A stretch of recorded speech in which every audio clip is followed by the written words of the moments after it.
रात के ठीक 12 बज चुके थे। अचानक फोन बजा। रीना की नींद टूटी। अनजान नंबर था। उसने फोन उठाया। हेलो, कौन? दूसरी तरफ कुछ सेकंड खामोश रही। फिर एक भारी आवाज। रीना, मैं पड़ोस की सस बोल रहा हूँ। तुम्हारी माँ अब नहीं रही। रीना के हाथ कब गए। फोन लगभग गिर गया। क्या? कैसे? पता नहीं बेटा। आज शाम को वो घर के अंदर अकेले ही थी। उसके आगे रीना कुछ सुन नहीं पाई। कमरे में सिर्फ उसकी सांसें की आवाज थी, तेज बिखरी हुई।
दीवारों पर सिलन, दरवाजा की सरमाहट और हवा में अजीब सी सड़ी हुई गंध।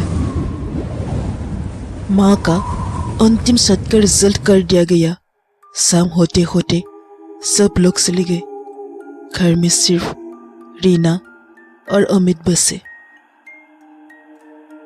रात उतरते ही घर और भी ज्यादा भारी लगने लगा, जैसे दीवारें सुन रही हो।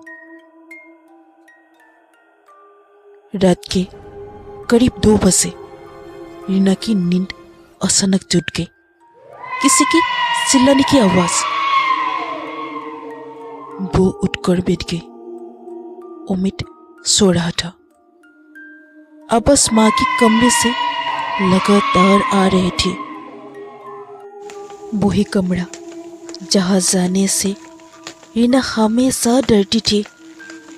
फिर किसी के रोने की धीमी आवाज। रीना का दिल जोर से धड़कने लगा।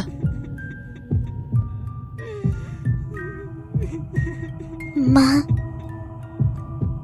उसके मुंह से अपने आप निकल गया। रोना अचानक रुक गया। एक फुसफुसाती आवाज से, तू आखिर लौट ही आया। रीना के पैरों के तले जमीन खिसक गई। दरवाजा अपने आप शोर मारते हुए खुल गया। अंदर एक औरत जमीन पर बैठी थी, पीठ रीमा की तरफ, सफेद बाल, सूखा हुआ सिर। माँ। वो औरत पलटी। वो ही चेहरा, लेकिन आंखें खाली थी, जैसे उसमें कुछ था ही नहीं। तू मुझे सर कर गई थी, अब मैं तुझे जाने नहीं दूंगी। रीना सीखना चाहती थी, लेकिन अब बस गले में ही अटक गई। तभी उसे पीछे से किसी की हंसी सुनाई दी। एक दूसरी पर से काली तेरी मुस्कान वाली माँ के पीछे खड़ी थी।